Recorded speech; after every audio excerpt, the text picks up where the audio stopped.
अगर एक प्रोफेसर किसी छात्र की थीसिस चुरा ले तो उसे आप क्या कहेंगे? शिक्षा की दुनिया में किसी छात्र की थीसिस चुराकर अपने नाम से किताब छपवाने से बड़ा पाप कुछ नहीं हो सकता। जिस देश में गुरु को भगवान से भी ऊंचा दर्जा दिया गया हो, वहां अगर एक शिक्षक किसी छात्र के ज्ञान की चोरी करके उसे अपने नाम से छापे तो जाहिर तौर पर उसे शिक्षक के नाम पर कलंक ही माना जाएगा।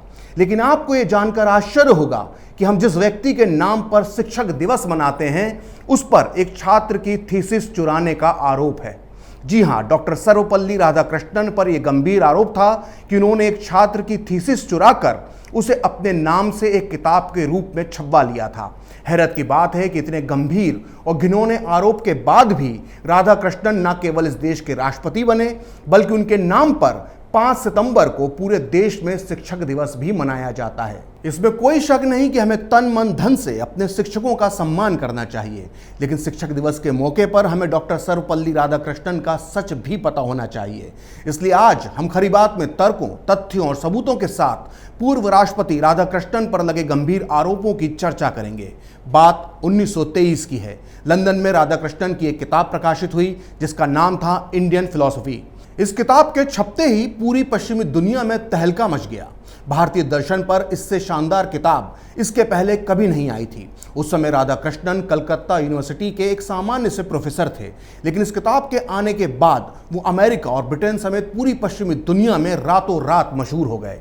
दुनिया राधाकृष्णन की शान में कसीदे पढ़ रही थी, लेकिन इस किताब को पढ़ने के बाद एक गरीब नौजवान ऐसा था जिसके पैरों तले जमीन खिसक गई। उस नौजवान का नाम था जदुनाथ सिन्हा।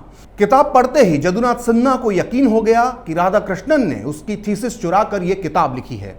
दरअसल मामला यह था कि कलकत्ता यूनिवर्सिटी के छात्र जदुनाथ सिन्हा ने पीएचडी के लिए एक थीसिस लिखी थी जिसका नाम था इंडियन साइकोलॉजी ऑफ परसेप्शन। उनकी इस थीसिस के 3 परीक्षक यानी 3 एग्जामिनर थे, doctor Radhakrishnan, doctor BN Seal और प्रोफेसर केसी भट्टाचार्य। थीसिस जमा कराने के बाद जदुनाथ सिन्हा अपनी पीएचडी की डिग्री का इंतजार करने लगे, लेकिन उनका इंतजार खत्म ही नहीं हो रहा था। परेशान होकर जदुनाथ सिन्हा ने बारी बारी से राधाकृष्णन समेत तीनों परीक्षकों से संपर्क किया और यह जानना चाहा कि उन्हें पीएचडी रिवार्ड किए जाने में देरी क्यों हो रही है। उन्हें डॉक्टर सील और केसी भट्टाचार्य ने यही कहा कि तुम्हारी पीएचडी 2000 पेज की है और राधाकृष्णन अभी व्यस्त चल रहे हैं, इसलिए समय लग रहा है। लेकिन मामला कुछ और था। आरोप है कि राधाकृष्णन ने जदुनाथ सिन्हा की थीसिस उठाकर लंदन भेज दी और इस थीसिस के कई हिस्सों का इस्तेमाल करते हुए अपने नाम से इंडियन फिलॉसफी नाम की किताब प्रकाशित करवा ली। जब कुछ साल बाद जदुनाथ सिन्हा ने राधाकृष्णन की किताब इंडियन फिलॉसफी पढ़ी तो उन्हें पूरा माजरा समझ में आ गया। उनकी थीसिस के कई हिस्से हूबहू राधाकृष्णन ने अपनी किताब में छाप दिए थे।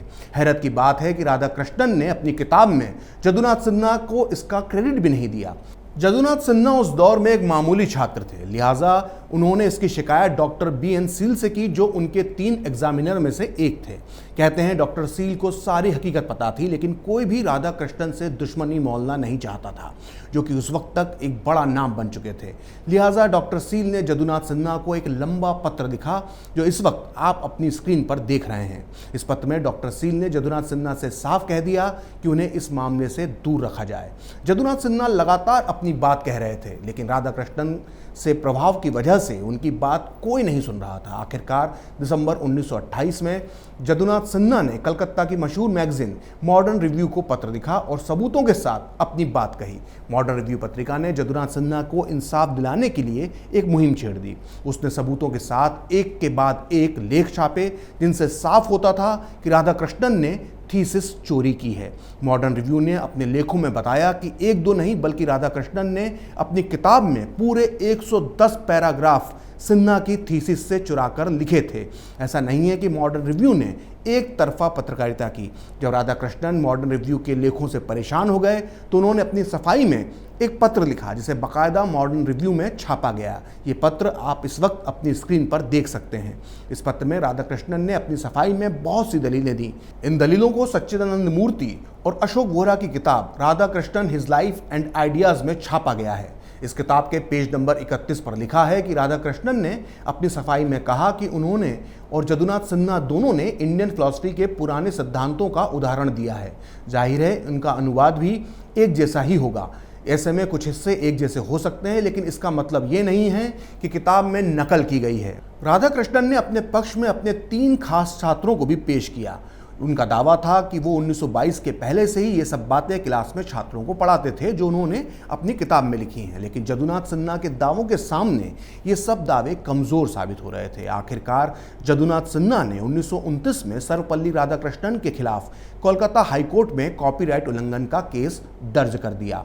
जवाब में राधाकृष्णन ने भी जदुनाथ सिन्हा और मॉडर्न रिव्यू पत्रिका के खिलाफ 20,000 रुपये की मानहानि का केस लगा दिया। कहते हैं कि अदालत में जदुनाथ सिन्हा की दलीलें राधाकृष्णन की दलीलों पर भारी पड़ने लगी थीं और फिर इसके बाद अचानक वो हुआ जो एक बहुत बड़ा शक पैदा करता है। राधाकृष्णन और जदुनाथ सिन्हा ने 1933 में कोर्ट के बाहर समझौता कर लिया और दोनों पार्टियों ने अपने अपने केस वापस ले लिए। आज तक ये रहस्य है कि यह सुलहनामा किन शर्तों पर हुआ था। उस दौर में यह केस सभी अखबारों की सुर्खियां बना था। 4 मई 1933 को स्टेट्समैन अखबार ने भी ये खबर छापी थी, जिसमें लिखा गया था कि जदुनाथ सिन्हा और एस राधाकृष्णन दोनों ने एक दूसरे के खिलाफ कलकत्ता हाईकोर्ट में केस लगाए थे। अब दोनों के बीच समझौता हो चुका है। समझौते की क्या शर्तें हैं ये सार्वजनिक नहीं की गई हैं, लेकिन मॉडर्न रिव्यू पत्रिका के जरिए जो भी आरोप प्रत्यारोप लगाए गए थे वो दोनों पक्षों ने वापस ले लिए हैं। कुछ लोगों का कहना है कि राधाकृष्णन ने जदुनाथ सिन्हा को 10,000 रुपये दिए थे, जो उस जमाने में किसी भी सामान्य नौजवान के लिए एक बड़ी रकम थी। इस पूरे मामले में राधाकृष्णन इसलिए भी शक के दायरे में आते हैं कि अगर उन पर इतना गंभीर आरोप लगा था तो उन्हें अपनी प्रतिष्ठा के लिए कोर्ट में खुद को बेदाग साबित करना चाहिए था, ना कि कोर्ट के बाहर समझौता करना चाहिए था। इतना ही नहीं, राधाकृष्णन के पास पैसों से लेकर पावर तक कोई कमी नहीं थी। उन्हें तब तक लंदन की ब्रिटिश सरकार की तरफ से सर की उपाधि भी मिल चुकी थी। वो लंबे समय तक बड़े वकीलों की दम पर आराम से केस लड़ सकते थे। जाहिर है ऐसे में शक की सुई राधाकृष्णन पर उठना लाजमी है। लेकिन अब सबसे बड़ा सवाल उठता है कि जिस व्यक्ति पर इतने संगीन आरोप थे वो आखिरकार इस देश का राष्ट्रपति कैसे बन गया। इतना ही नहीं, जिस पर अपने ही छात्र की थीसिस चुराने जैसा घिनौना आरोप था, उसके जन्मदिन को इतने दशकों से शिक्षक दिवस के तौर पर क्यों मनाया जाता है। और इसकी वजह है जवाहरलाल नेहरू।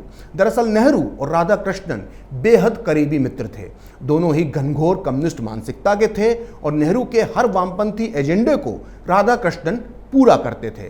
दुनिया की नज़र में राधाकृष्णन हिंदू दर्शन शास्त्र के प्रकांड पंडित थे, लेकिन अंदर खाने में वो नेहरू के कहने पर कम्युनिस्ट सोवियत संघ और उसके खूनी तानाशाह स्टालिन के लिए दुनिया भर में लॉबिंग करते थे।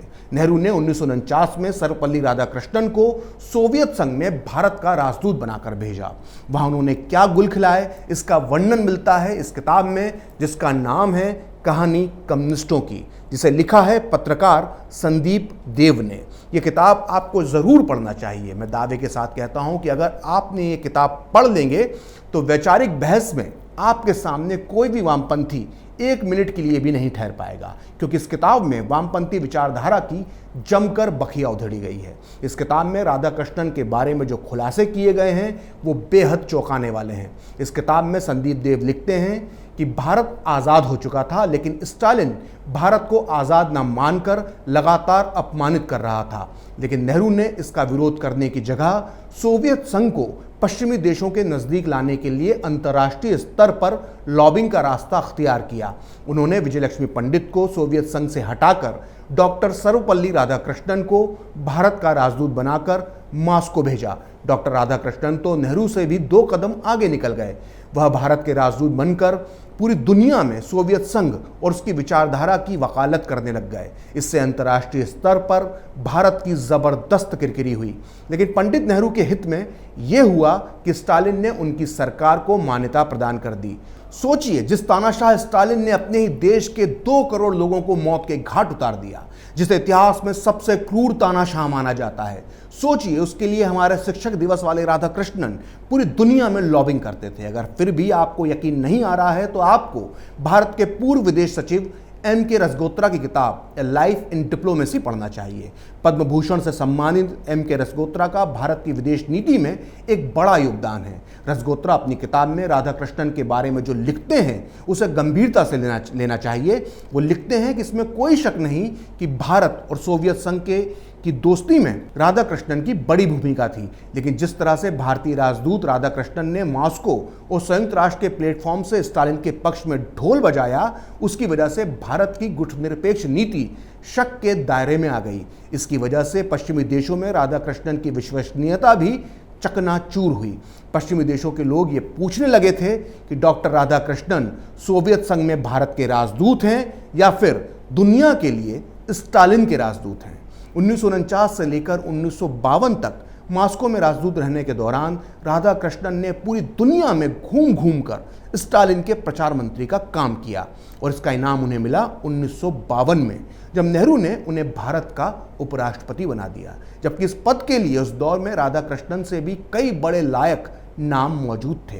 इतना ही नहीं, 1957 में नेहरू राधा कृष्णन को देश का राष्ट्रपति बनाना चाहते थे, लेकिन जब तत्कालीन राष्ट्रपति डॉक्टर राजेंद्र प्रसाद ने दूसरी बार राष्ट्रपति का चुनाव लड़ने का ऐलान कर दिया तो नेहरू को अपना मन बदलना पड़ा। लेकिन तब भी नेहरू ने राधा कृष्णन को अगले 5 साल के लिए फिर से उपराष्ट्रपति बनाया और 1962 में वो देश के दूसरे राष्ट्रपति बना दिए गए। आपको ये जानकर भी आश्चर्य होगा कि अपने जन्मदिन 5 सितंबर को शिक्षक दिवस के तौर पर मनाने का फैसला भी खुद डॉक्टर राधा कृष्णन ने लिया था। और सोचिए, जिस देश में गुरु पूर्णिमा जैसे त्योहारों की विरासत रही हो, उस देश में हम ऐसे डॉक्टर सर्वपल्ली राधाकृष्णन के नाम पर शिक्षक दिवस मनाते हैं।